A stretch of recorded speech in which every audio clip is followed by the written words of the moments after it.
चुपचाप ये पार्लियामेंट में बिना बहस का ऐसा ऐसा कानून पास कर रहे हैं जिसका असर दिखना शुरू हो गया है और आने वाले समय में इसका असर और ज्यादा दिखने वाला है। अब अगर आपके पास पैसा है तो आप सीआईएसएफ को गार्ड के तौर पे अपने घर के पास रख सकते हैं। बताइए, देश की पैरामिलिट्री देश की संपत्ति की रक्षा करने के लिए है। जब देश की राष्ट्रीय संपत्ति नहीं बचेगी तो पैरामिलिट्री किसकी रक्षा करेगी? आप ये सोच करके देखिए कि ये पूरा मामला है क्या। सरकार जिसको चुनने में लाखों करोड़ों रुपया खर्च होता है, चुनाव आयोग में काम करने वाले लोगों को हमारे आपके टैक्स के पैसे से वेतन दिया जाता है। सरकार चुनी जाएगी लेकिन सरकार देश की जनता के लिए कोई काम नहीं करेगी, देश के लिए काम नहीं करेगी, दोस्त के लिए काम करेगी। ये लड़ाई सीधे तौर पे मैं कहता हूं जो सरकारी दोस्त हैं और जो सरकारी लोग हैं उनके बीच में है। ये सवाल हम लोगों को समझना पड़ेगा। और देश हमेशा देश के लोगों से बनता है, प्रधानमंत्री के दोस्त से देश नहीं बनता है। देश देश के लोगों से बनता है। इसीलिए आज हम जहां खड़े हैं, किसानों को हम लोगों को धन्यवाद कहना चाहिए कि किसानों ने एक रास्ता दिखाया है और वो रास्ता ये है कि ये सरकार अगर चुनाव लड़ती है और सरकार का काम सिर्फ और सिर्फ चुनाव लड़ना है तो चुनाव ही एक ऐसा रास्ता है जहां से इस भड़के हुए बैल को काबू में लाया जा सकता है।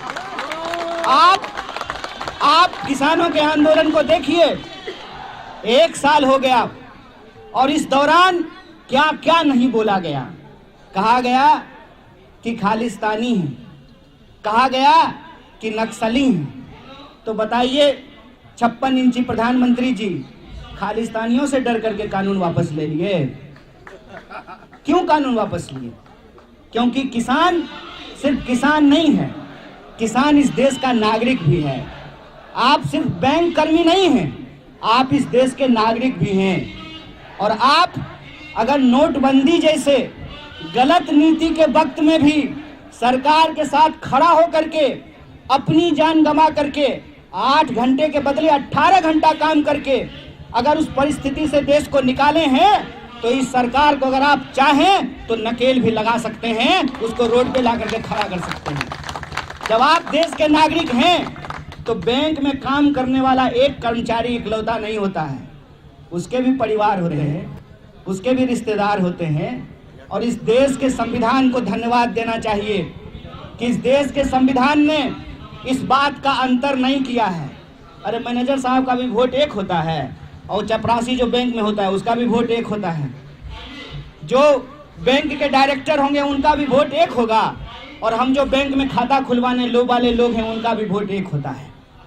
ये जो हमारी वोट की ताकत है उसी को बांटने के लिए बड़ी खतरनाक साजिश की गई है। साजिश क्या है? जब मैं बैंकों के कर्मचारियों का एक राष्ट्रीय अधिवेशन को संबोधित करने के लिए गया था तो एक बैंक के कर्मचारी ने कहा कि मैं अपने नेताओं से ये सवाल पूछना चाहता हूं कि देश विरोधी लोगों को क्यों बुलाया गया है। हम बोले बाबू इधर आओ, इधर आओ, नौकरी मिला है ना? कैसे मिला है? खिचड़ी खा करके, 18 घंटा मेहनत करके। पता है तुमको एमपी लोग कैसे बनता है? खून करके, चोरी करके, बेईमानी करके। तुम अपनी मेहनत से नौकरी हासिल किए हो तब जा करके ब्याह हुआ होगा, नौकरी नहीं मिला होगा तो बटुआर नहीं आता होगा, शादी के रिश्ते नहीं आते होंगे, और जो ही नौकरी लग गई होगी तो फूफा, चाचा, मौसा सब एक रिश्तेदार भेज रहे होंगे।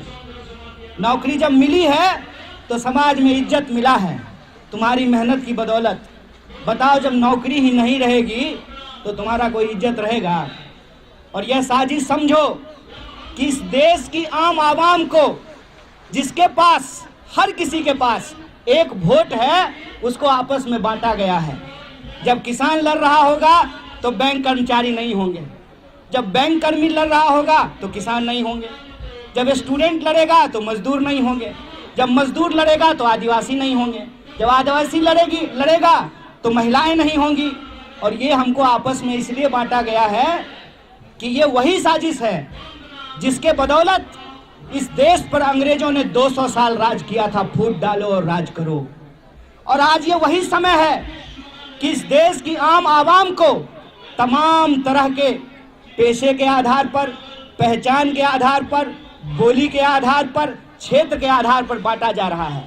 एक सवाल आप हमको पूछ करके बताइए और सोच करके बताइए कि अगर एसबीआई बिकेगा तो सिर्फ बिहार के लोगों की नौकरी जाएगी कि महाराष्ट्र के लोगों को भी नौकरी जाएगी?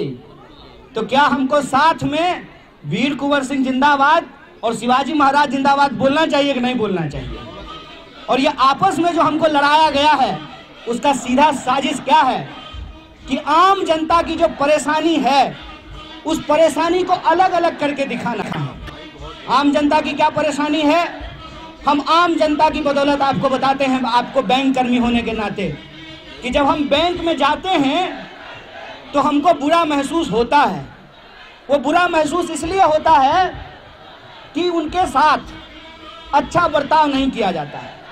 उनके साथ अच्छा बर्ताव क्यों नहीं किया जाता है ये हम सोच ना सकें, इसीलिए ग्राहक और बैंक कर्मी को आपस में बांट दिया गया है। बैंक कर्मी की समस्या क्या है कि अगर वो 16 घंटा काम करेगा तो उसको अपनी पत्नी से बात करने का फुर्सत नहीं है। तो कोई पासबुक लेकर के आएगा काउंटर पे, एक सवाल को 3 बार पूछेगा तो स्वाभाविक रूप से झल्ला जाएगा। लेकिन जो पासबुक लेकर के आया है उसकी इनसिक्योरिटी क्या है? उसकी इनसिक्योरिटी ये है कि इस देश में निजी कंपनियां पैसा लेकर के भाग गई। आप मुझे बताइए, कहाँ है जेबीजी, कहाँ है हेलियस ग्रुप, कहाँ है पियरलेस, कहाँ है सहारा? बैंक गायब हो गए, जनता का पैसा लेकर के गायब हो गए। और जनता का पैसा, उनकी गाढ़ी कमाई कोई चुरा करके ना भागे, उसकी गारंटी सरकार ले, उसकी गारंटी आरबीआई ले। इसीलिए बैंकों का राष्ट्रीयकरण किया गया कि अगर 500 रुपया भी मेरा है, मेरी संपत्ति है, अगर हम एसबीआई में जमा करते हैं, सार्वजनिक बैंकों में जमा करते हैं तो उसकी गारंटी है, वो कहीं नहीं जाएगा। लेकिन देखिए कि आज बैंकों के साथ क्या किया गया है। पहले कहते हैं जनधन खाता खुलवा लीजिए, जब खाता खुलवा लीजिएगा तो कहेंगे कि बैंकिंग सिस्टम से कोई भी इंसान बाहर नहीं रहना चाहिए, सबको बैंकिंग सिस्टम में आ जाना चाहिए। और बैंक की व्यवस्था ऐसी बना दी कि 5 बार से ज़्यादा अगर एटीएम यूज कीजिएगा तो फाइन लगेगा, नया पासबुक लीजिएगा तो पैसा लगेगा, नया चेकबुक लीजिएगा तो पैसा लगेगा। हमको तो लगता है कि किसी दिन बैंक के आगे से गुजर गए, सीसीटीवी कैमरा में मुंह आ गया तो उसका मुंह दिखाई का भी 50 रुपया वसूल लिया जाएगा।